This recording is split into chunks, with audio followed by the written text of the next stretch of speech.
incluindo aqui a Suzana, a Zoé, a Ivonete, eu acho que é só que são os avós, né? Pelo dia de hoje, a gente se congratula uns com os outros, e dizendo que a bênção maravilhosa de ser avô e avó desses nossos netinhos. Mas alguns são avós e avós de netinhos emprestados, que também é muito maravilhoso. Né?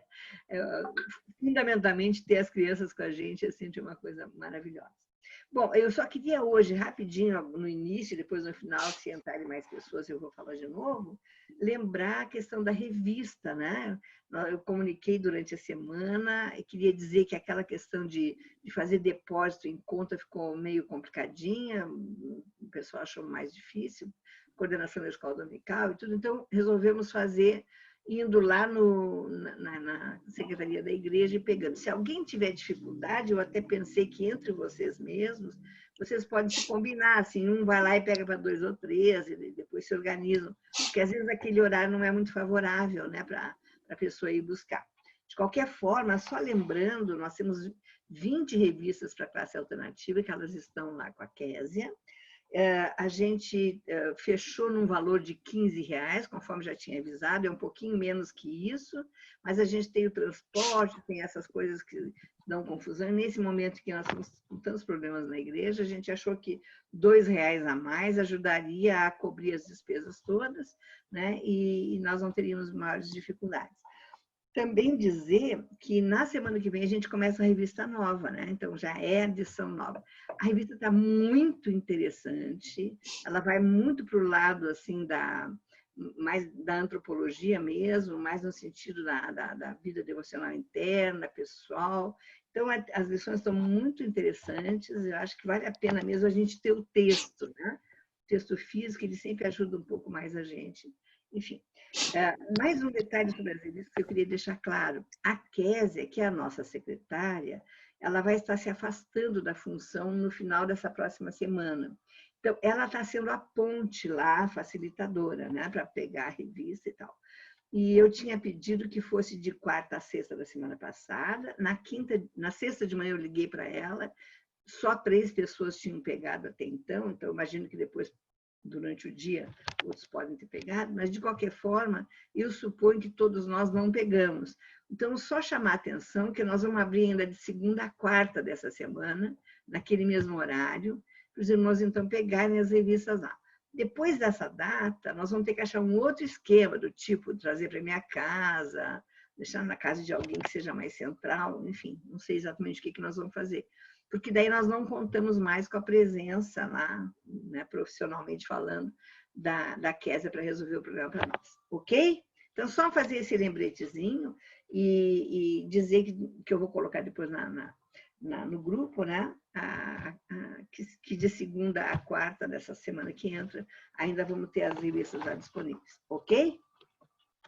Bom, então tá. Então, na semana que vem, só para a gente saber, como eu sempre faço, a primeira lição do semestre eu sempre dou, né? Porque, no geral, a gente tem uma lógica de fazer reunião com os professores, explicita o todo do conteúdo das revistas diversas e tal.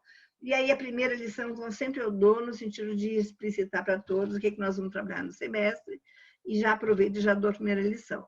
Então, semana que vem faço eu, e depois vamos fazer aquela nossa famosa estrutura de distribuição das lições. Eu vou mandar isso para vocês individualmente, aqueles que costumam trabalhar dando as aulas, e para consultar com as datas, enfim, a gente fechar, para não ficar a cada semana tendo que efetivamente fechar uma pessoa nova, né, para dar a classe. E deixo sempre claro isso, que se alguém quiser dar a lição que a gente não está lembrando, a gente não está incluindo entre aqueles que dão as lições, porque tem pessoas que não gostam de dar lição, poderiam, têm capacidade, mas não quereriam dar, não querem dar, preferem ficar como alunos. E tem aqueles que são alunos que a gente às vezes não se dá conta que poderiam ser nós também professores, apresentar. Então, se alguém quiser que não está na nossa lista, faça contato que eu incluo e distribuo melhor. Tá ok assim? Tudo bem? Então tá, vou pedir que a Suzana faça uma oração por nós agora de manhã, pedindo a bênção sobre a vida do pastor, inclusive, que vai nos ministrar a lição. E aí nós, em seguida, já passamos para ele a palavra. Pai de amor, Pai de misericórdia, Nós te agradecemos pela noite que o Senhor nos concedeu, te agradecemos por este novo dia, por mais esta oportunidade que temos de nos encontrar enquanto classe da Escola Dominical, para estudarmos, para aprendermos, para nos confraternizarmos enquanto irmãos e irmãs. Te agradecemos por este momento, Senhor Deus, te agradecemos pelo momento que antecedeu a este, que foi o culto na tua igreja, Senhor Deus, com os nossos irmãos e irmãs da catedral. Te agradecemos pelas muitas bênçãos que temos recebido de ti, mesmo em tempos de aflição, em tempos de incerteza, Senhor Deus, que são esses que nós vivemos no momento. Que o Senhor estenda a tua graça, a tua misericórdia e o teu amor sobre cada um de nós. Em especial, nós pedimos pelo nosso pastor, reverendo Oswaldo, que hoje trará a lição da escola para nós, Senhor Deus, que ele seja abençoado por ti, Senhor Deus, e que todos nós possamos aproveitar deste momento que o Senhor nos dá. Nós te agradecemos e te louvamos em nome e por amor de Jesus. Amém. Amém. Amém. Amém. Então, Bom dia, irmãos e irmãs. Graça e paz. Após nosso culto, estamos aqui, né? Com alegria de sempre poder colaborar e cooperar com esta classe, né? De escola dominical. O tema que nós temos para hoje está sendo tratado na lição de número 22. E o tema é superar o racismo, compromisso missionário. Tá? Então, na nossa revista de escola dominical, o tema será sobre a superação do racismo. A revista propõe um texto bíblico que está lá em Atos, capítulo 10, versículos de número 17 a 28. Atos, capítulo 10, versículos 17 a 28. Eu gostaria que nós pudéssemos abrir no texto bíblico para nós lembrarmos. Nós não vamos necessariamente ler o texto todo, mas eu gostaria que nós deixássemos, ao menos esse texto, aberto, para que nós possamos, na verdade, refletir baseado em que os escritores aí desta revista desenvolveram este tema. E o primeiro destaque que eu trago para esse tema é o que está exatamente no versículo de número 17 de Atos, capítulo 10. Eu quero, Rosa, falar 20 minutos iniciais e passar para vocês depois, como eu sei que é essa dinâmica, porque eu tenho um compromisso inexplicavelmente hoje, às 11h15, com outra live aí. Mas assim, vamos com calma, eles aguardam e nós não vamos atropelar, tá bom? Mas é só para você, assim, realmente falar, o pastor deu isso, tá bom? Por causa desse compromisso, tá ok? Bom, então, o primeiro versículo que eu quero destacar do texto bíblico é o 17. E o texto bíblico diz assim, olha, enquanto Pedro estava perplexo sobre qual seria o significado da visão. Eu acredito que esta palavra, perplexidade, é uma palavra que precisa nortear a nossa discussão, né? Dizer sobre superação é dizer também das perplexidades que nós, enquanto homens e mulheres, enquanto sociedade, passamos e atravessamos na nossa vida. Eu já disse isso já em algumas lições, e a gente sabe que uma revista de escola dominical ela é construída por várias mãos, e a gente pensa, quando a gente vai preparar a lição, numa linha, e a revista não necessariamente é assim. Por isso que a revista de escola dominical, né? Por isso que a gente está aqui conversando, discutindo acerca dos temas que nós, na verdade, temos proposto à luz da revista. Então, essa questão de estar perplexo, né? A revista traz uma dinâmica pedindo para que nós lembrássemos os últimos acontecimentos que nós, na verdade, vivenciamos com relação a essa questão do racismo. E foi alguma coisa extremamente discutida, está sendo ainda discutida, até porque houve aí o caso daquele homem, né, que foi asfixiado lá por um dos policiais americanos. E aí criou-se, na verdade, aquela mobilização norte-americana. Aqui também, na verdade, nós também criamos uma certa mobilização, movimento negro, mas a revista quer, na verdade, trazer à luz da discussão que o racismo é uma realidade em nossa sociedade. E a gente parou a perceber que o racismo não é somente uma realidade na nossa sociedade, mas em diversas outras sociedades espalhadas aí pelo nosso planeta, especialmente as sociedades que nós temos mais proximidade, que é a sociedade ocidental, né? Mas eu gostaria de também pensar com vocês que o racismo ele vem por um contorno de algo que nós também gostaríamos de discutir, que é o preconceito, né? O preconceito, ou melhor dizendo, o preconceito, ele normalmente desencadeia atitudes preconceituosas. E detalhes e lembranças de atitudes preconceituosas aqui para o Brasil, nós estamos fartos, né? Parece que todo dia, com o evento da internet, com o evento do celular, do smartphone, isso ficou muito evidente. Vou lembrar de alguns, para que a gente, na verdade, possa criar uma linha de pensamento. O primeiro, talvez o mais antigo, e é recente, foi daquele casal sobre a questão do cidadão não. Lembram? Cidadão não. Engenheiro civil, né? Paga o teu salário, melhor do que você.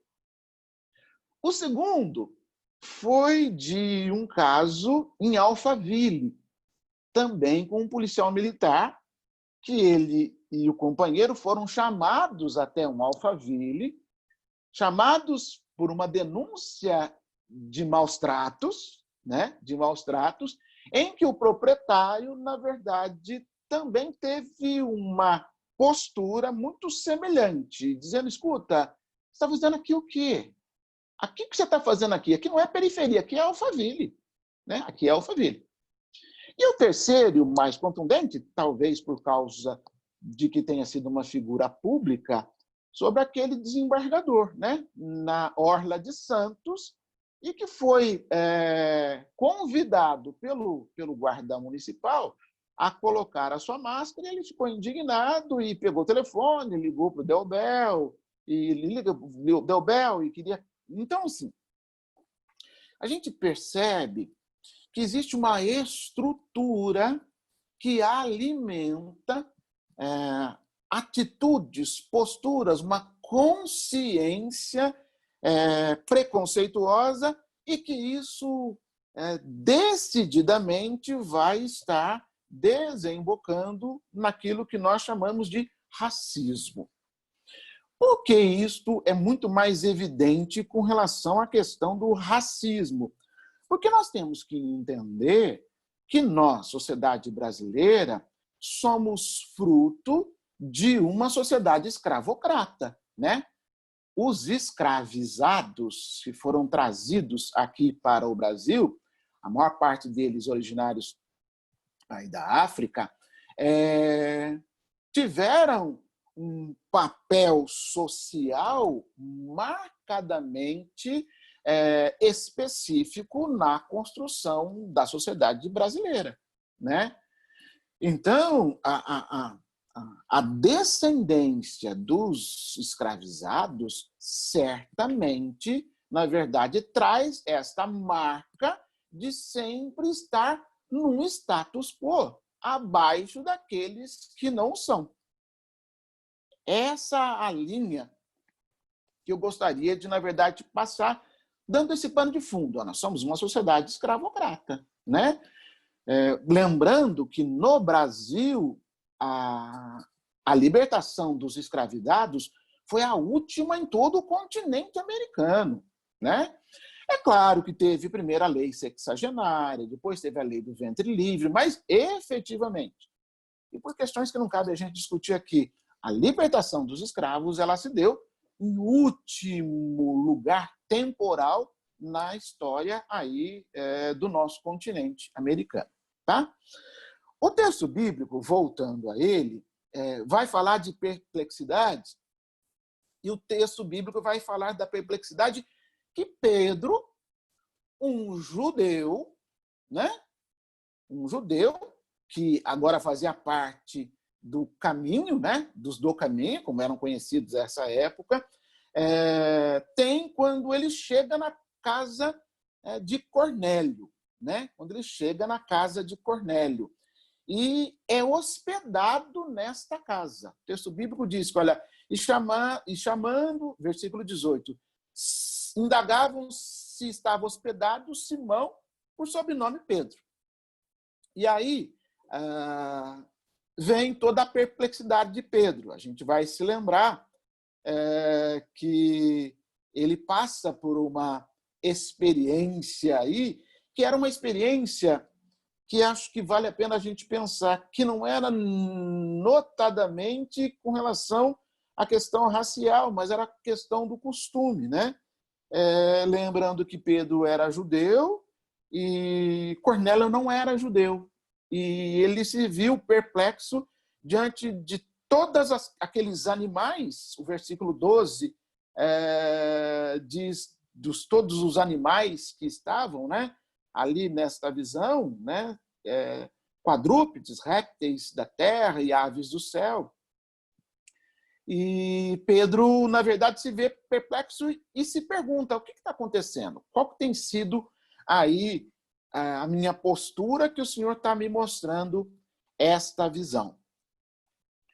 A revista vai estar dizendo que os meios de comunicação sempre denunciam um ou outro caso. E a gente já, na verdade, elencou alguns desses casos para a gente, na verdade, pensar. Mas há casos que não chegam na mídia, né? E exatamente os casos que não chegam na mídia são aqueles que, na verdade, fazem crescer a violência do racismo, do preconceito. E aí tem uma outra palavra que vai dentro dessa discussão, da discriminação, né? Da discriminação. O Expositor Cristão publicou um artigo de um pastor lá do Rio de Janeiro, José Magalhães, que trabalha com essas questões, né, do racismo, e ele vai trazer uma trajetória desde 13 de maio de 1888 e vai trazer, na verdade, alguns dados nacionais acerca do Atlas da Violência de 2019. E o que é mais curioso nesse Atlas da Violência é de que os homicídios no Brasil, 51,8% dos óbitos de homens e mulheres também, mas a parte de homens, são de jovens de 15 a 19 anos, negros, que são mortos no Brasil. 51,3% estão entre os jovens de 15 a 19 anos que, na verdade, morrem por homicídio no Brasil. Ou seja, este dado é um dado que precisa nos deixar perplexos, né? É um dado que precisa, na verdade, estar tratando desta questão de uma maneira um pouco mais pontual. Não apenas enquanto igreja, e tão somente enquanto igreja, mas e apesar de sermos igreja. E a gente olha para muitas coisas que a gente vai se acostumando, né? Eu estou vendo aí o pastor José Carlos, né? E me lembro de um livro que ele escreveu sobre essa questão, sobre a igreja metodista, dizendo que na igreja metodista preto não entra, espia da banda de fora. Isso é uma questão interessante para nós, enquanto metodistas. Por quê? Porque a gente corta na própria carne, né? A gente corta na própria carne. É fato que, para nós, e pelo histórico que nós temos enquanto igreja metodista, este é algo que deve também ser enfrentado, né? Eu me lembro uma vez que o bispo Adonias, numa palavra do coordenador do Ministério de Combate ao Racismo e Superação do Preconceito na região, falando, ele dizia o seguinte: olha, nós temos que entender, e quero que vocês entendam, que muitas igrejas, quando na verdade vão ter aí a sua nomeação pastoral, elas colocam os seus critérios. Elas colocam as suas preferências. E a preferência é, olha, de preferência que não seja mulher e que não seja negro. Percebam? Então, assim, a gente olha essa visão e a gente olha essa necessidade de superação e a gente vê que na Igreja Metodista, século XXI, a gente, na verdade, tem igrejas espalhadas por toda a quinta região, e certamente pelo Brasil, que tem as suas preferências, e tem as suas escolhas, e tem os seus critérios, né? Olha, que preferencialmente não seja mulher e que não seja negro. Agora eu aprofundo. Se for mulher e negra, então... Vocês imaginam? Se for mulher e negra, então. Se for pastora, né? E negra, então. Vocês imaginem. Então, a visão que, na verdade, Pedro tem dada por Deus, e é importante a gente entender isso, né? As visões que Deus nos traz, à luz do texto bíblico, elas sempre são libertadoras. Porque senão não é visão de Deus, né? Visão que vem da parte de Deus e que não liberta e que, na verdade, não traz a reflexão para a libertação, não é visão de Deus, é visão do homem, né? É visão do humano. E aí, o texto vai estar, na verdade, chamando a atenção e pedindo e convidando Pedro a uma coisa, que eu acho que é importante para nós também, a superar. Certas situações, você precisa aprender a conviver. Outras situações, você precisa confrontar. Outras situações, você precisa aprender a superar. Para mim, eu acredito que esta questão do racismo é uma questão que precisa ser superada. Mas não é superada porque a gente, na verdade, vai querer acabar com a discussão. Não, a discussão, o diálogo sempre é presente, sempre tem que estar presente. Mas ela tem que ser superada na medida e na proporção de que, para nós, que somos homens e mulheres, e, acima de tudo, para nós que somos homens e mulheres cristãos e cristãs, não cabe nós estarmos ainda reproduzindo preconceito no seio da nossa comunidade, né? Não cabe a nós, enquanto homens e mulheres cristãos e cristãs, estarmos reproduzindo o preconceito no nosso testemunho cristão. É esse o convite que, na verdade, a visão que Deus dá a Pedro na casa de Cornélio. Então, é interessante, né? Talvez o texto bíblico queira nos levar a dizer que, olha, para que Pedro chegasse num ponto de superação, ele precisou primeiro ser confrontado, né? Ele precisou primeiro ser confrontado. Porque uma coisa era, na verdade, Jesus estar sendo condenado ou estar na boca do povo por estar comendo com glutão, com beberrão e estar, na verdade, frequentando gente, casa de pessoas que não eram próprias ao status quo dos judeus. Mas aí Pedro sente na própria carne aquilo que talvez o Senhor Jesus Cristo, ao longo de toda a caminhada curta que teve com seus apóstolos, queria ensinar, né? De que, olha, é preciso você estar com as pessoas, e estando com as pessoas e convivendo com as pessoas, você, na verdade, ter a possibilidade de, no confronto, você superar.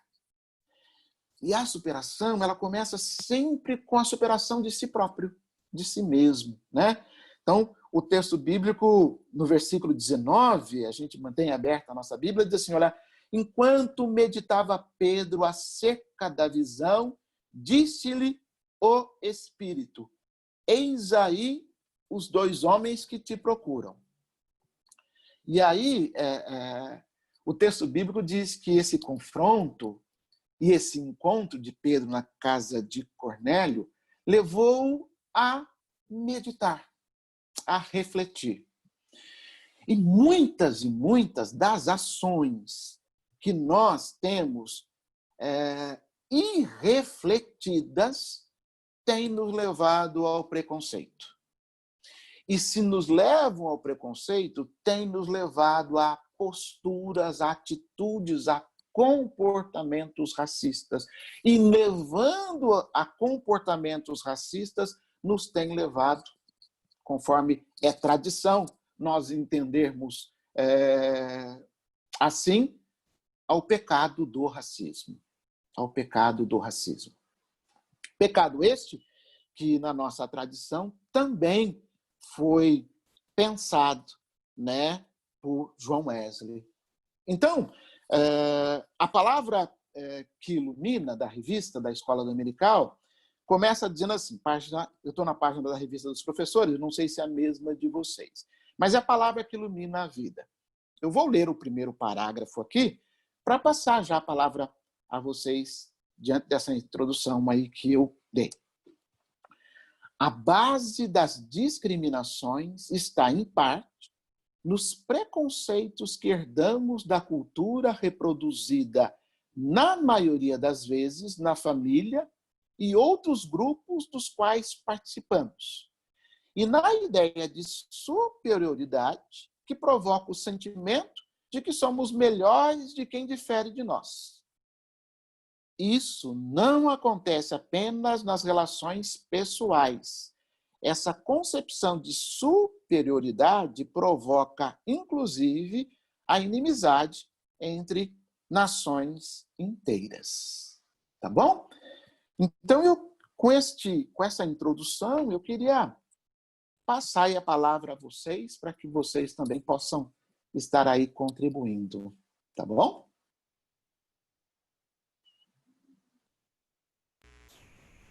Por favor, cada um pode abrir o seu microfone quando quiser falar. Eu não estou conseguindo abrir por aqui.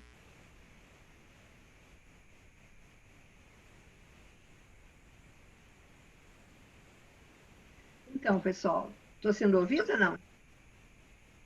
Sim.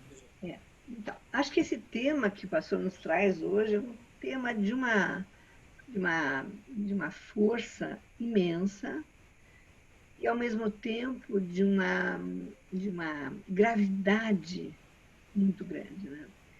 Porque é claro que a gente não pode ficar...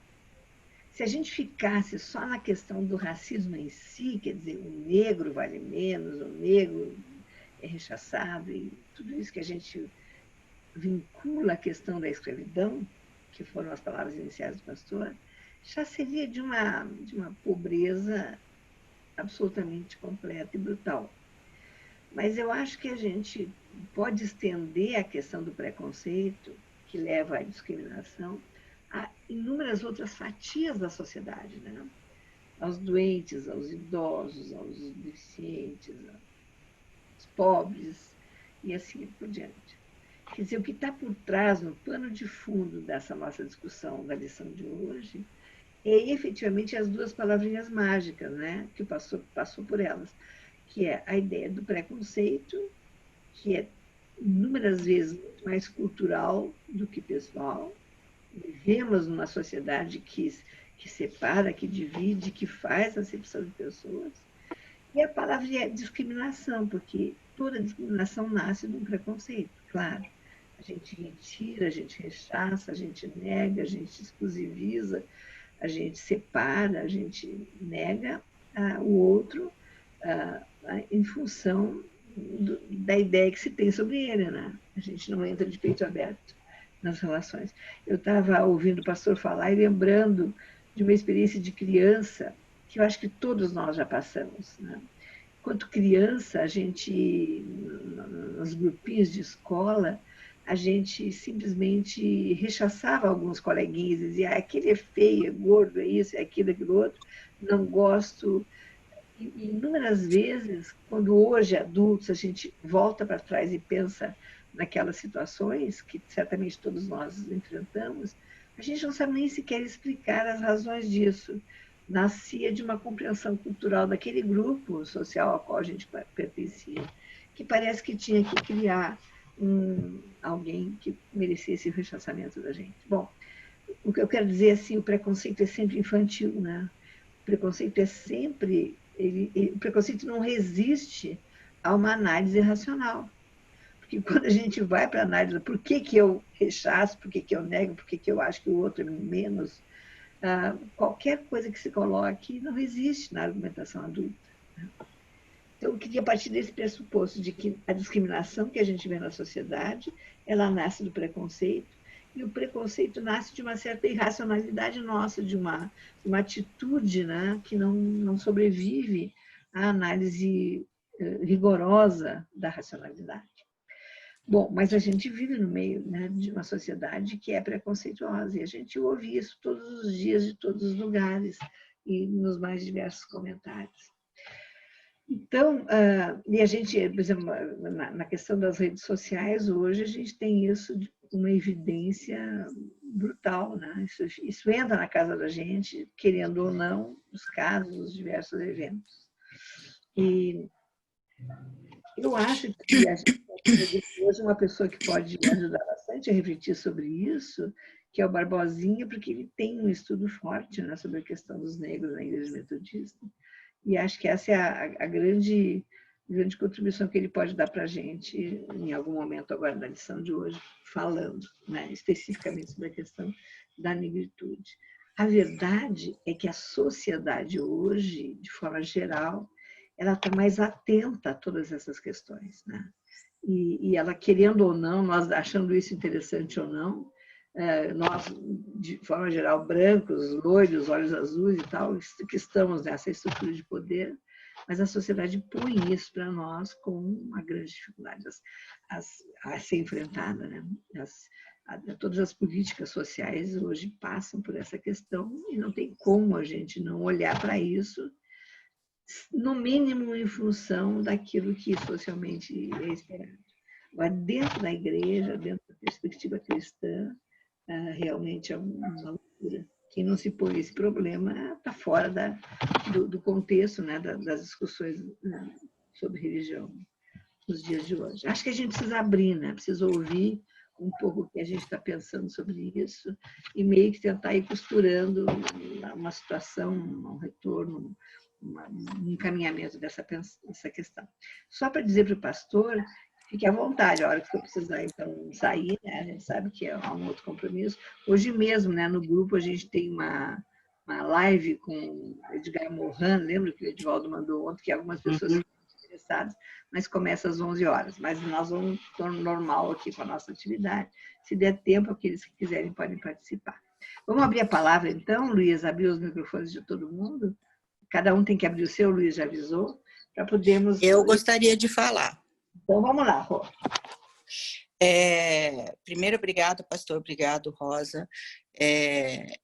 Eu acho que a questão é muito mais grave e muito mais na essência, na estrutura de pensar da nossa sociedade.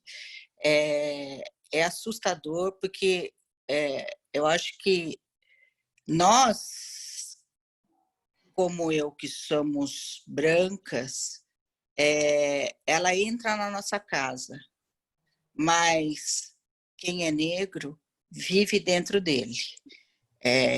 A opressão, o medo, o sentir impotente cotidianamente. Ninguém que sofreu preconceito nessa vida chega nem aos pés, na minha opinião, do que uma pessoa negra sofre todos os dias. Uhum. Cada dia que eu tomo um pouco mais de consciência do tamanho, do absurdo do que nós vivenciamos, é uma coisa que me assombra. E me chega à mente uma fala que o Leandro Carnal disse numa das lives dele, que eu gostei muito. Ele falando dele, mas que eu atribuo a mim também. Eu nasci salva não porque sou cristão, porque acredito em Jesus. Eu nasci salva porque sou loira, porque sou branca, porque tenho olhos azuis. Eu vejo isso todos os dias com os meus filhos, que quando chegam a qualquer local são recebidos com sorrisos, enquanto outras crianças são recebidas com olhares de suspeita. Isso é assustador. Conversando sobre racismo com o Sebastião, que é do continente africano, ele diz que a percepção do racismo para ele veio de uma forma diferente. Ele se posiciona diferente, porque ele nunca sentiu racismo desde a sua infância. Ele foi sentir agora, vindo aqui para o Brasil. E uma das orientações do pai dele, que tinha ido estudar na União Soviética, falou: é melhor que você vá para o Brasil, um país extremamente racista, mas que é um pouco menos racista do que os Estados Unidos, do que a União Soviética. Mas, particularmente, eu acho que o Brasil é assustadoramente racista. A gente falava que o racismo no Brasil era menos agressivo do que os Estados Unidos. Eu acho que não, ele é mais agressivo porque ele é velado, porque ele está na entranha, porque as pessoas não chegam a ter possibilidade de entrar num viés de outra estrutura. É a reescravização o tempo todo do negro, dos encarcerados. Então, eu acho que a gente tem que ir além. Enquanto igreja, especialmente, nós temos que ir além. Nós temos que fazer alguma coisa. Eu tenho procurado ver o que eu posso fazer para ir além. Que forma? Comprei muitos livros para ver até que ponto, de que forma eu tenho que fazer esse discurso para não parecer soberba, para que eu possa realmente ajudar. Como eu posso fazer? Isso é uma coisa que eu gostaria que o pastor falasse. O que nós, brancos privilegiados, altamente privilegiados, podemos fazer enquanto cristãos dentro da igreja e fora da igreja para tentar começar um viés de uma outra estrutura cultural que em algum tempo possa ter essa modificação. Essas são algumas das minhas inquietações no momento. Obrigada. Eu acho que a gente podia, pastor, ouvir mais 2, 3 pessoas e daí voltar, não é? O que vocês acham? Para a gente otimizar um pouco o tempo. Claro, é isso mesmo. Obrigado, Rosália. Vamos lá. Quem mais? Rosa. Luiz, depois Ivonete. Apenas gostaria de sugerir, se alguém quer aprofundar um pouquinho a questão do racismo estrutural na sociedade brasileira, que já é algo muito estudado por muita gente, e que comprova que está no nosso DNA e continua no nosso DNA, e em certa maneira continua deliberadamente pelas elites no nosso DNA. Então eu queria apenas sugerir este livro do Gessé de Souza, né, A Elite do Atraso, que nos dá um mapa bastante interessante para compreender como se perpetua na sociedade brasileira esse racismo, essa discriminação, não só racial, como também econômica, a partir do projeto das elites. Uhum. Qual é a editora, Luiz? É da editora Leia. L-E-Y-A. Leia. Tá? Gessé de Souza, A Elite do Atraso, da escravidão à Lava Jato. O livro Legal. analisa o pacto dos donos do poder para perpetuar uma sociedade cruel forjada na escravidão. Legal, Luiz. Tá bom. Ivonete tinha pedido a palavra. Vai, Ivone. Eu não sei quantos assistiram a live de ontem, que a Edna sugeriu, que a Igreja Metodista promoveu. Foi uma live muito boa. E o que eu vou falar é um pouquinho do que eu aprendi, que já sabia, mas foi enfatizado ontem, né, na fala. Bom, o que eu vou falar, na verdade, ninguém falou ontem, mas o preconceito que a gente tem hoje, na verdade, na minha visão, é um conceito que foi construído nesse modelo de sociedade que nós construímos com a escravidão e pós-escravidão. Você libertar o escravo e não dar a ele a possibilidade dele trabalhar, a possibilidade dele sobreviver, vai levar o cara para a marginalidade, porque ele não tem outra opção. Então, isso aí foi se construindo ao longo do tempo. É lógico que tudo o que nós somos hoje é fruto do passado, é uma construção que vai sendo feita ao longo do tempo, e a falta de oportunidade desse povo levou eles ao que tem hoje. Então, a gente não consegue superar, na minha visão, a gente não consegue superar esse preconceito, esse racismo, essa estrutura, esse racismo estrutural que nós temos, se a gente não der oportunidade para essas pessoas não serem a desprivilegiadas. Quando a gente fala assim, nós somos um povo privilegiado, eu sou privilegiada, porque existe o que não é privilegiado. Então, nós precisamos encontrar uma forma de dar oportunidade para que não haja privilégio, para que todos sejam iguais. Se todos são iguais, não vai se construir um conceito, ou seja, um preconceito com base na falta de oportunidade que esse povo tem, que os descendentes afro têm, né? Eu acho que, assim, a igreja, ela precisa superar isso, porque a igreja é uma instituição de educação muito importante. A igreja consegue levar as pessoas a agir de alguma forma, né? No passado, esse levar as pessoas era pelo medo, né? Hoje, talvez pela culpa, mas de alguma forma a igreja consegue fazer com que as pessoas ajam, né? E se a igreja não superar o preconceito, ela não vai conseguir levar as pessoas, levar os seus fiéis a agirem sem preconceito, já que ela tem o seu preconceito, né? Então, é isso. Legal, Ivonete. Eu acho que é isso mesmo. Um dos papéis da igreja é conscientizar, né, do nosso papel nessa sociedade maluca e mesquinha que a gente vive. O que mais, gente? Quem mais quer falar? Suzana, Stephanie, Eduardo? Dentro do que a Ivonete falou, eu acho muito, muito interessante. Toda fala é interessante, mas eu queria enfatizar a parte da educação. Na minha humilde opinião, eu acho que o que falta para a igreja tratar desse tema e resolver esse tema é justamente a educação. Falta se aprofundar no tema. A gente fala de uma maneira muito superficial. Eu, particularmente, não gosto de falar de racismo e partir para falar de preconceito e generalizar o preconceito.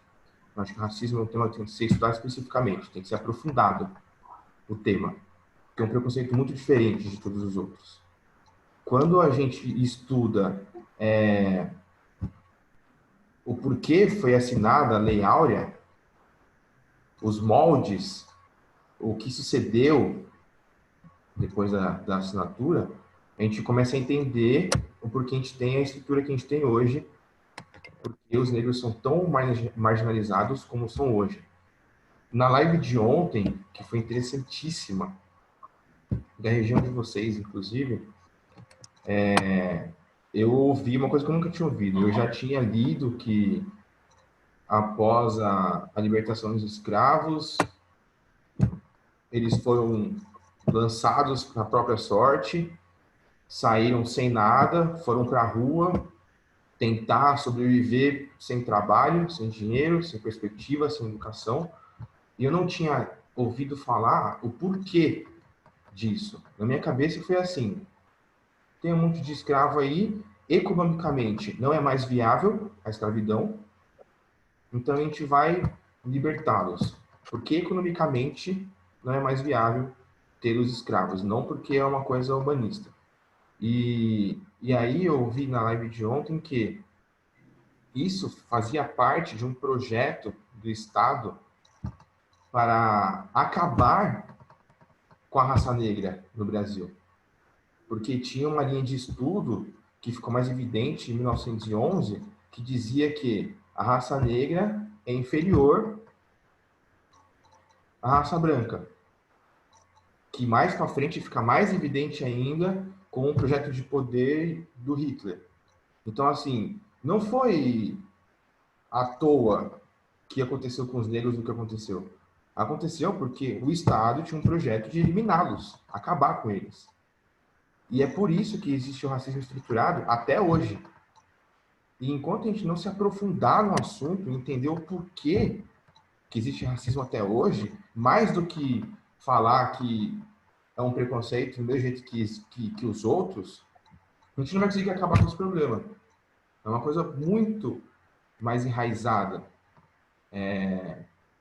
A gente faz a Bíblia, Jesus fala de estrutura, destacando a importância de se ter uma estrutura. Falando sobre construir a fé construir sua casa em cima de um banco de areia e de concreto, que tem que construir em cima de pedra para não ser abalado, para quando vier a tempestade não derrubá-la. Ele fala o quanto é importante a estrutura. E o racismo está nessa estrutura. Olha o quão profundo que ele é. E enquanto a gente não se aprofundar no tema, teve um pastor ontem que falou assim: a causa da luta contra o racismo não precisa e não quer simpatizantes. Não é uma causa que precisa de simpatizantes, que precisa de pessoas que amem a causa. Porque simpatizante só vai atrapalhar. Porque é uma causa muito profunda para ter só um simpatizante. Então, óbvio, uma escola dominical de 1h30 não é tempo suficiente para isso, mas já que não é tempo suficiente para se aprofundar no assunto, eu entendo esse tempo suficiente para a gente entender a importância de se aprofundar no assunto. Enfim, é isso, já falei demais. Rosa, para a gente, uma outra dica de leitura é esse livro aqui, né? A Escravidão, do Laurentino, é um livro recente, é uma trilogia que ele vai escrever. E, Eduardo, é interessante isso que você coloca com relação aí à questão do extermínio. Isso deu continuidade, sabe quando? Quando, na verdade, começaram, por incentivo do governo, a chegar os imigrantes no Brasil para substituição de mão de obra. Isso é tão fato e é tão desconhecido do restante das pessoas que é assustador. É assustador. Então, os imigrantes chegaram com todos os benefícios que, na verdade, os escravizados não tiveram, para exatamente dar cabo a essa estratégia de eliminação mesmo. Isso é fato, isso é alguma coisa que foi pensado.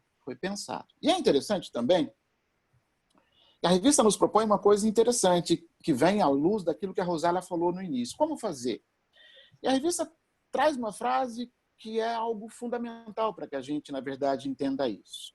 É lá na segunda coluna, na página 134, que diz assim, olha, reconhecer-se como parte de algo e nunca como centro. Nós somos parte de algo, né? Nós não somos o centro das coisas. Então, a grande questão do racismo é exatamente tratar e deixar pessoas marginalizadas e na periferia. Porque lá é o lugar, né? Lá é o lugar. Então, esse reconhecimento de que somos parte de algo maior e não o centro deste algo, aprofunda, de fato, essa nossa discussão. E aprofundar a discussão acerca de racismo é saber a questão do trabalho, né? O trabalho. Hoje, as questões do racismo passam também por a questão do trabalho e vai continuar passando por muito, muito tempo. A Ivonete tocou nisso. Para vocês terem uma ideia, é proposta desse governo atual acabarem com as cotas, né? Aliás, dos indígenas já acabou, né? Ele já acabou. Então, acabar com as cotas. E é interessante porque é o seguinte, não se trata de algo que é dado, se trata de algo que lhe é devolvido. Essa é a questão. Essa é a questão. A gente lendo a história, a gente vai perceber que alguém ajudou a construir esse país. E esse alguém, juntamente com os demais que estavam aqui, foi os negros. Mas não tem como, né? Os fazendeiros e os proprietários de escravos, né? E vamos entender que isso foi uma mudança não só de pensamento, mas também foi uma mudança na legislação, no direito. Porque os escravos, eles eram considerados bens semoventes, né? Eu gosto do direito, vocês sabem muito bem disso. Então, nós temos os bens móveis, os bens imóveis e os bens semoventes. E os bens semoventes são aqueles que se movem por vontade própria. Por exemplo, um bem semovente é um cavalo, um boi. Então, o escravo era considerado um bem semovente. Percebam aonde, na verdade, foi pensado o lugar do escravo. E aí, os proprietários desses bens, eles foram indenizados. E só não foram mais indenizados, sabe por quê? Porque alguém que não foi compreendido, a gente estudando isso ao longo da história vai entender, porque alguém não compreendido à época, chamado Rui Barbosa, negro, né? Ele queimou as notas, né? As notas promissórias de compra dos escravos, porque senão a indenização a esses proprietários desses bens teria que ser muito maior e, na verdade, iria acabar aí com as reservas do país. Olha que coisa interessante isso, né? Então, a gente olhar para isso e perceber que é preciso que a gente reconheça como parte, né? Então, não é simpatizar, é amar. E amor é envolvimento, né? Amor é envolvimento. Amor não é simpatia, amor é envolvimento. Então, quando a gente tenta e sente isto, né? A gente, na verdade, vai perceber isso de uma maneira muito clara. Eu tenho entendido, tenho pensado isso com a minha casa, né? Tenho 2 filhos, né? Um adolescente para jovem, uma criança. E teve um dia que eu cheguei para minha filha, a Sofia, e falei para ela assim, olha, e aí entendam, né? É um pai falando com uma filha, olha, minha querida, chega de Barbie, né? Chega de Barbie, não dá mais, né? Nunca proibi, mesmo porque ela ganhava isso de presente, é óbvio, mas eu falei para minha filha, chega de Barbie. Mas você nota isso nela. Por diversas vezes, eu queria que o meu cabelo fosse liso. A minha filha, que é uma menina alegre, feliz, exultante, ela diz isso. Ela já disse isso. Olha, eu queria que meu cabelo fosse mais liso, né? Então, a gente percebe que tudo isso é uma estrutura que, na verdade, se sedimentou e está sedimentada. E aí eu volto a dizer para vocês, no mundo, com relação a essa estrutura, já tem acontecido rompantes, né? E quais têm sido esses rompantes? Por exemplo, se derrubar estátuas de pessoas que, na verdade, eram avessas a essa postura. Por exemplo, na Escócia aconteceu assim, na Inglaterra aconteceu assim, aqui no Brasil também começou a discussão acerca até dos próprios bandeirantes, né?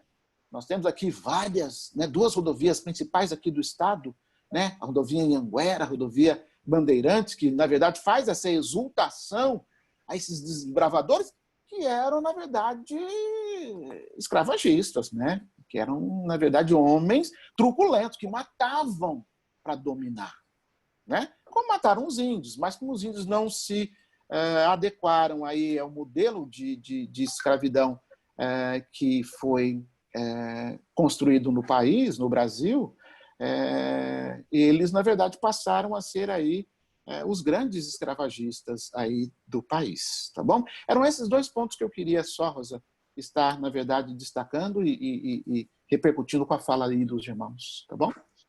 Obrigada, pastor. Legal. Vamos lá. Quem mais, gente? Eu, Edna. Deixa eu falar também? Pode, Edna. Vai, firme. Então, eu tentei ligar o celular para vocês me verem, mas aí eu atrapalhei no celular, pegando o som de um e do outro, então vou sem celular. Como que a gente pode pensar esse preconceito que nós vivemos hoje, que ainda vivemos, né? No nosso dia. Eu concordo com o que meu filho falou aí, o Eduardo, meu filho, sobre a educação. Então, a gente precisa começar por aí. E como que a gente faz para que essa educação chegue até outras pessoas que muitas vezes não estão dentro da igreja, onde é um espaço de educação, não estão inseridas nas escolas, onde também é um espaço de educação. Mas nós temos, por exemplo, hoje a internet que nos ajuda a fazer isso.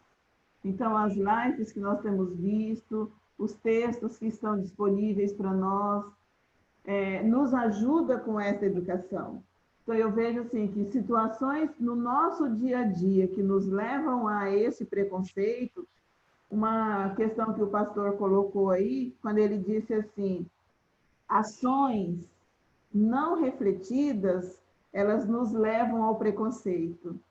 Então, por isso, a importância de falar e falar e falar, seja em live, seja na escola dominical, seja por que meio for que a gente estiver falando.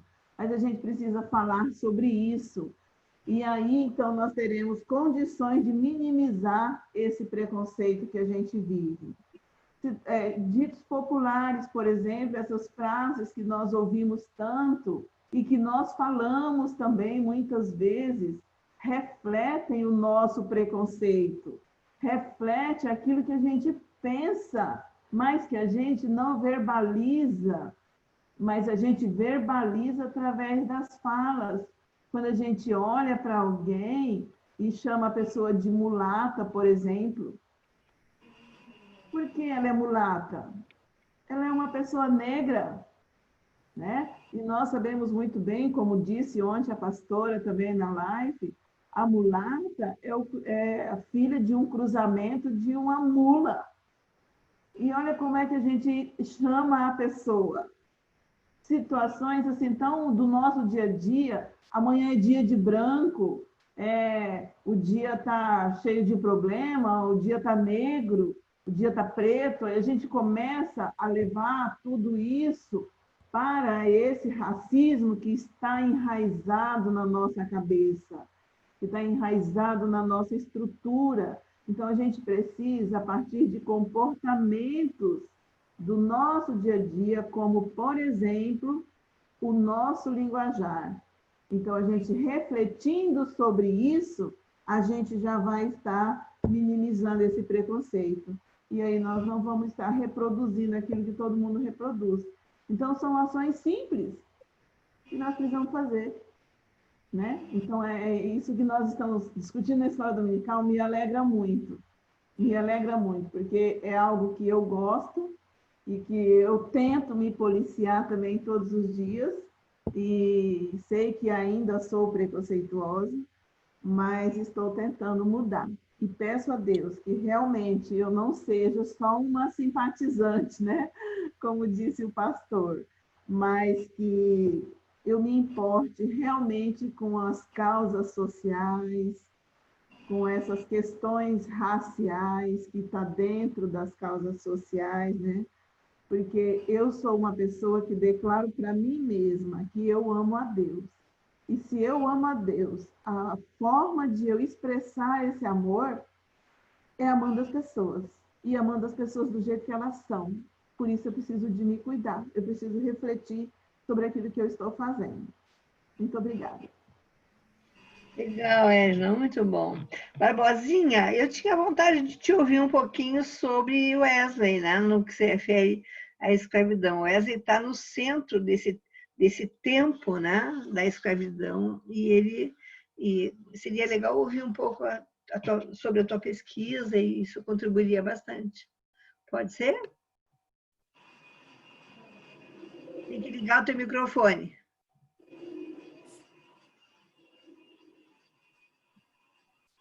Liga o microfone, Barbosinha.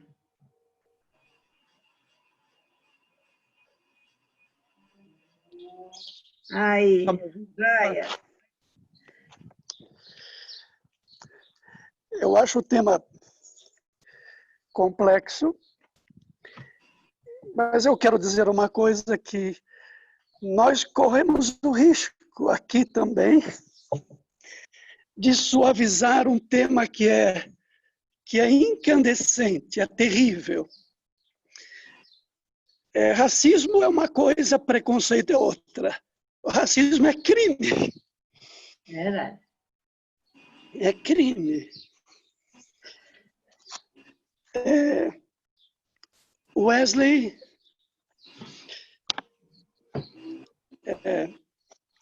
eu trabalhei esse tema em várias ocasiões,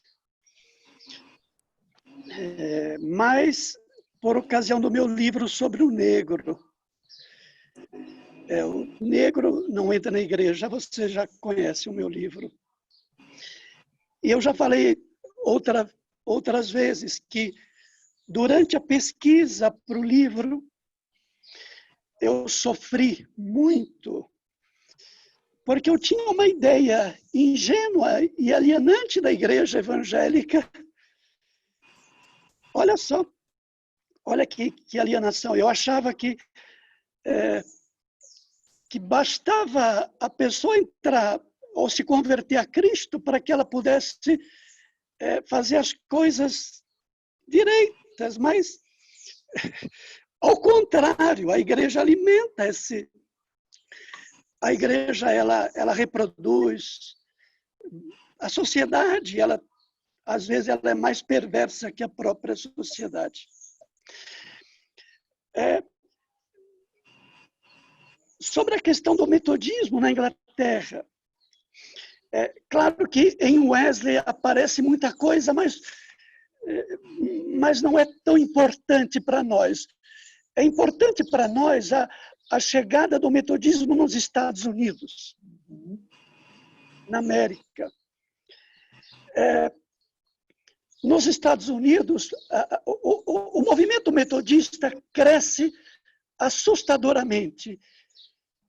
Ele vai para os Estados Unidos em 1761, mais ou menos por aí.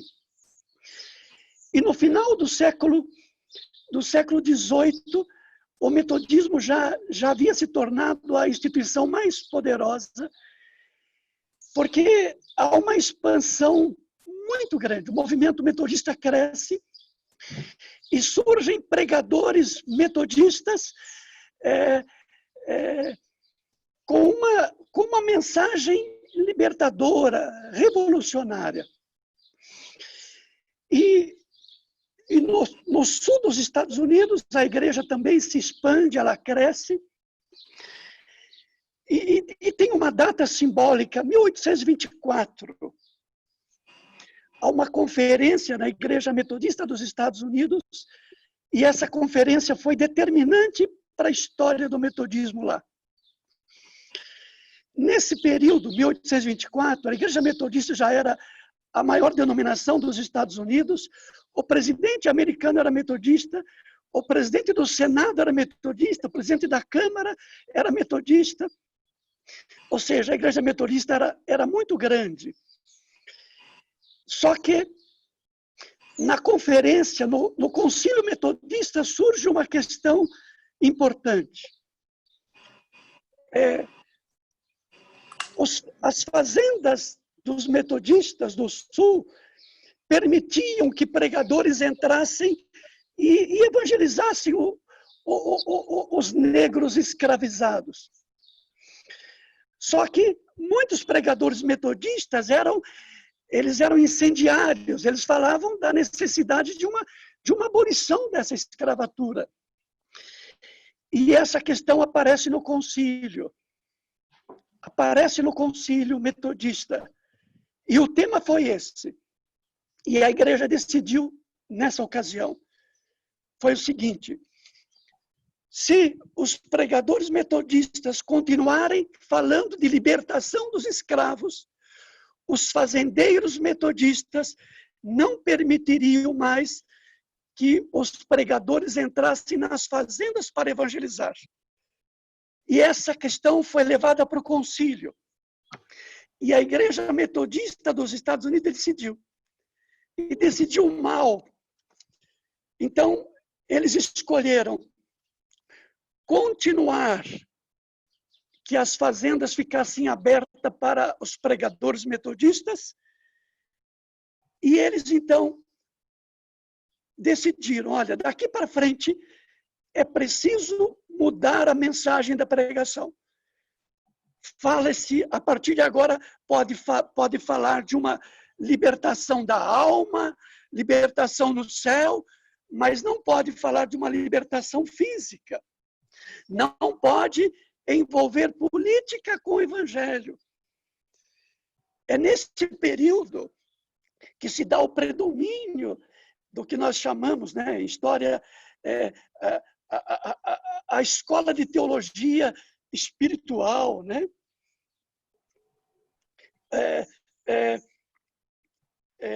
Então, nesse período, houve uma mudança definitiva na igreja. Eles mudaram a mensagem. Eles mudaram a mensagem. E isso, e quem é que vem ao Brasil para pregar, quem é que vai evangelizar o Brasil? São pregadores sulistas. E eu conto no meu livro uma experiência que aconteceu não com um pregador metodista, mas com um pregador presbiteriano, que foi o pioneiro da igreja presbiteriana no Brasil. O Simonton, pastor presbiteriano, ele era do norte dos Estados Unidos, ele vem para o Brasil, ele introduz a igreja presbiteriana no Brasil, ele chega em 1859, e ele começa o trabalho de evangelização, ele obtém algum sucesso no Rio de Janeiro, e ele estava no centro do comércio do Rio de Janeiro, assistindo um leilão de escravos. Isso aconteceu em 1860. Ao lado dele estava um fazendeiro a quem ele estava evangelizando. E ele estava assistindo o leilão de negros escravizados. E ele faz um comentário para o irmão da igreja, o fazendeiro. Ele fala assim: que coisa estranha, como é que pode vender pessoas? E o fazendeiro fala assim: pastor, o senhor não pode fazer essa afirmação, porque se os negros forem libertos, quem é que vai trabalhar aqui? Os negros são eles que trabalham a terra. Então, o senhor não pode falar nada disso. E o Simon escreveu no diário dele, e eu li o diário dele. Ele escreveu assim: daqui para frente, eu preciso tomar mais cuidado com aquilo que eu falo, senão eu não vou conseguir evangelizar essa terra. Então, Simon, nortista, com um discurso abolicionista bastante superficial, ele muda o evangelho dele, ele muda a pregação dele para se dar bem nesta terra. E eu já falei muitas vezes isso, essa é a cara da igreja evangélica brasileira. Nós somos utilitaristas, a gente faz aquilo que dá resultado, a gente fez aquilo que dá certo, a gente não quer se comprometer. O metodismo nos Estados Unidos foi assim, com raríssimas exceções. Aqui foi assim.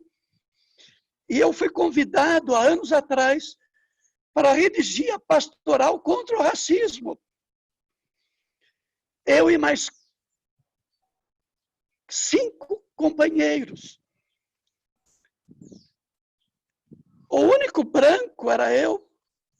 E me convidaram por causa do livro, por causa da minha paixão pelo tema. E eu confesso para vocês, a pastoral não saía do lugar. Não saía. Nós lutamos durante 2 anos, não saía do lugar. Mas depois, finalmente, nós conseguimos produzir o texto. Mas foi uma luta muito grande, porque nós não conseguimos lidar com esse tema. Nós achamos ainda que basta aceitar Cristo e milagrosamente as coisas todas se resolvem. Não se resolvem. Nós somos uma igreja racista. Na Igreja Central de Piracicaba é uma igreja de brancos, e sempre foi. Sempre foi. E quando há negros na igreja, eles são aculturados. Eu estou falando que nós não sabemos ainda lidar com essa questão. Nós votamos, nós, Igreja Metodista, bispos da Igreja Metodista, votamos num torturador, num cara que falou dos irmãos negros que pesavam como arrobas. Nós votamos nesse crápula, nesse sujeito horroroso. Os nossos bispos fizeram campanha para esse sujeito horroroso. Nós não sabemos lidar com esse tema. Nós não sabemos lidar. Nossos pastores fizeram campanha para esse sujeito demoníaco. A ficha não caiu ainda para o nosso povo. Eu converso com pastores, eles continuam defendendo esse sujeito diabólico, essa política econômica diabólica. Nas prisões, 75%, 80% são negros e são crianças. Estão lá por causa de 10 gramas de droga, de maconha. E nós vamos falar de racismo e falamos dessa maneira dulcificada, de preconceito, e não é nada disso. Nós não tocamos na ferida dessa questão. Nós temos que pedir perdão. O Cristo deveria nos incomodar demais. Há um pecado estrutural na nossa sociedade. Os nossos irmãos negros são os que estão morrendo nas favelas. E a gente discute esse tema de uma maneira tão leve, tão fácil. E não é. E para terminar, e desculpe, esse tema me incomoda muito. Durante a pesquisa, eu estava lá fora, eu descobri um documento que me fez chorar durante uns 15 dias. Eu li esse documento. O navio negreiro saiu da costa da África com 400 peças. E quando ele estava perto de chegar aqui na América, houve um acidente, o navio naufragou. A tripulação branca do navio conseguiu se salvar porque pegaram alguns botes.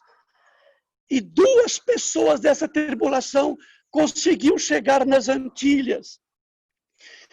Um desses caras se hospedou num convento nas Antilhas e escreveu um relatório do naufrágio. E eu li o documento deles. O documento inteiro, todo o conteúdo religioso de um crente, de um cristão. Ele lamentava. Ele fala da tragédia. Ele fala assim, olha, a nossa carga afundou. Nós tivemos um prejuízo de tanto, mas graças a Deus, nós brancos conseguimos se salvar, mas a nossa carga se perdeu. O discurso do cara, ele estava falando de Deus, e ele estava falando que perdeu 400 peças, ele perdeu mercadorias. Era alguém da igreja, era alguém cristão. E esse cara nunca vai entender racismo. Eu nunca vou entender racismo, porque eu não sofro na pele. Nós, Igreja Metodista, nós não conseguimos entender isso, porque é preciso uma conversão brutal. Porque nós somos parecidos com Pedro. A gente não entende essa questão. Desculpem. Nossa, você me permite, eu e as minhas sugestões, né? Eu quero dar uma sugestão e também fazer 2 comentários rápidos. A primeira sugestão é, se alguém não viu, eu recomendaria que olhasse o filme Amazing Grace. Tá? Amazing Grace. Aquela música Amazing Grace, que é a história da luta de Wilberforce, né? Pela abolição do tráfico negreiro, a abolição da escravidão na Inglaterra. E o Wesley se correspondia muito com esse deputado William Wilberforce. Mas a história conta da conversão de um traficante de negros. É muito interessante o filme. A segunda referência que eu queria fazer é que a segunda maior igreja metodista na nossa região, América Latina e Caribe, é a Igreja Metodista do Caribe e das Américas, conhecida como MCCA. Essa igreja, ela está em toda a região do Caribe e nas costas da América Central e também da América do Sul. Ela tem 80 mil membros, mais ou menos. Essa igreja começou com um fazendeiro, ainda nos tempos do Wesley, um fazendeiro que estava baseado numa dessas ilhas do Caribe, que agora não me veio o nome à mente. Ele escutou, ele era um inglês, ele escutou que havia um grande avivamento na Inglaterra, os barcos, os navios que passavam traziam essa notícia, e ele pegou então 2 das suas escravas da casa, domésticas, e foram os 3, ele e as 2 mulheres, para Londres, para escutar este pregador. E era Wesley, o pregador. E os 3 se converteram. O homem, esse fazendeiro, e as 2 mulheres. Eles voltaram para sua ilha, aqui no Caribe, e começaram na própria fazenda a falar do amor de Deus e e o movimento cresceu. O homem morreu em seguida. E as duas mulheres negras foram responsáveis pelo começo do que hoje é a Igreja Metodista do Caribe das Américas. E mais um dado interessante, a primeira presença metodista na América do Sul, nós pensamos, talvez equivocadamente, porque as pesquisas hoje estão indicando que não é assim, nós pensamos que é o metodismo no Rio da Prata, na Argentina e Uruguai, que chegou mais cedo do que no Brasil. Entretanto, as pesquisas estão mostrando que o primeiro metodismo na América do Sul foi no que hoje é o território da Guiana, que era antigamente Guiana Inglesa, era chamado antes de Demerara, pela produção de açúcar nessa região, e chegou por meio de negros, escravos, que se estabeleciam nas fazendas para a produção do açúcar, aí nessa região da Guiana, 1794, pouco depois de Wesley, já chegava o metodismo na América do Sul por negros, escravos. E o terceiro dado que eu queria dar é que realmente, não só na Igreja Metodista do Brasil, na Igreja Metodista dos Estados Unidos, na Igreja Metodista Unida estadunidense, a presença desse racismo estrutural é incrível. Agora, com a eleição do Trump, alguns anos atrás, recrudesceu dentro da Igreja do Sul dos Estados Unidos o movimento de supremacia branca, os supremacistas brancos dentro da igreja. E hoje isso se traduz não só em relação à raça negra, mas se traduz também em relação a qualquer outro que seja considerado os outros, que são os latinos, que são os imigrantes, que são os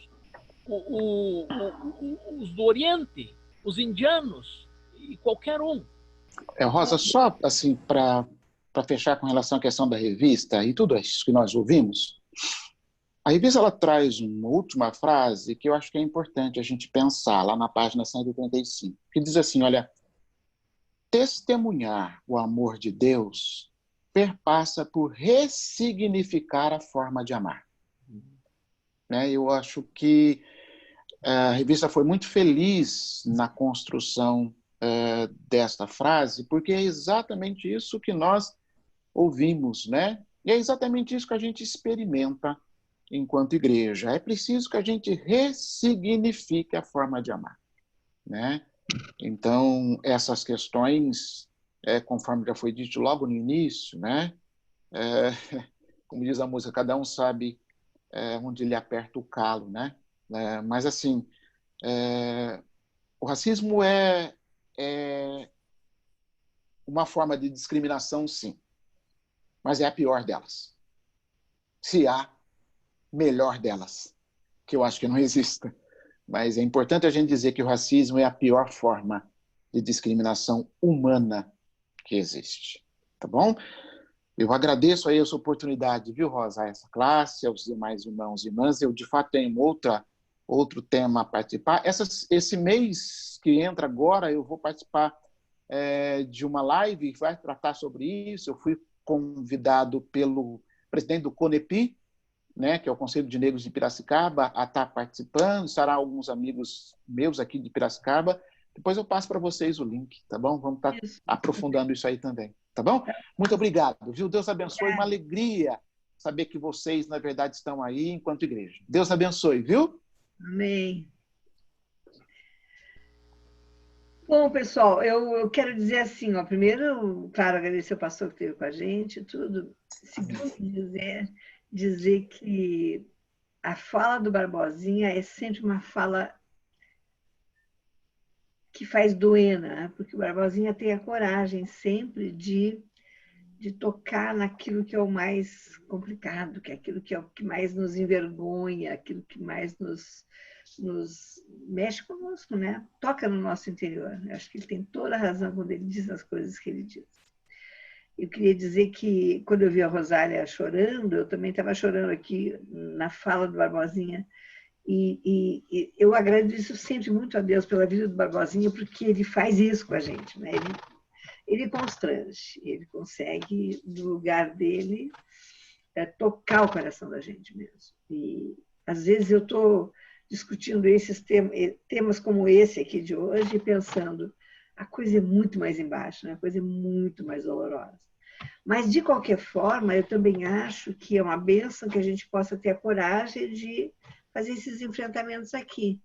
Porque cada um de nós vai tomando isso para si na medida do que pode, na medida do que consegue conviver, né, com essa temática e essas coisas todas que vão efetivamente nos tomando na caminhada da vida. Eu confesso para vocês que, quando eu olho para essas questões, eu só consigo pensar assim, nos meus filhos, nos meus netos e na geração que eles representam.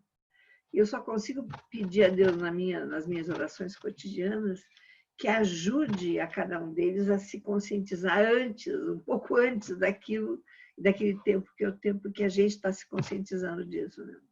Há dores humanas que nós, porque não sofremos diretamente, somos incapazes de avaliar.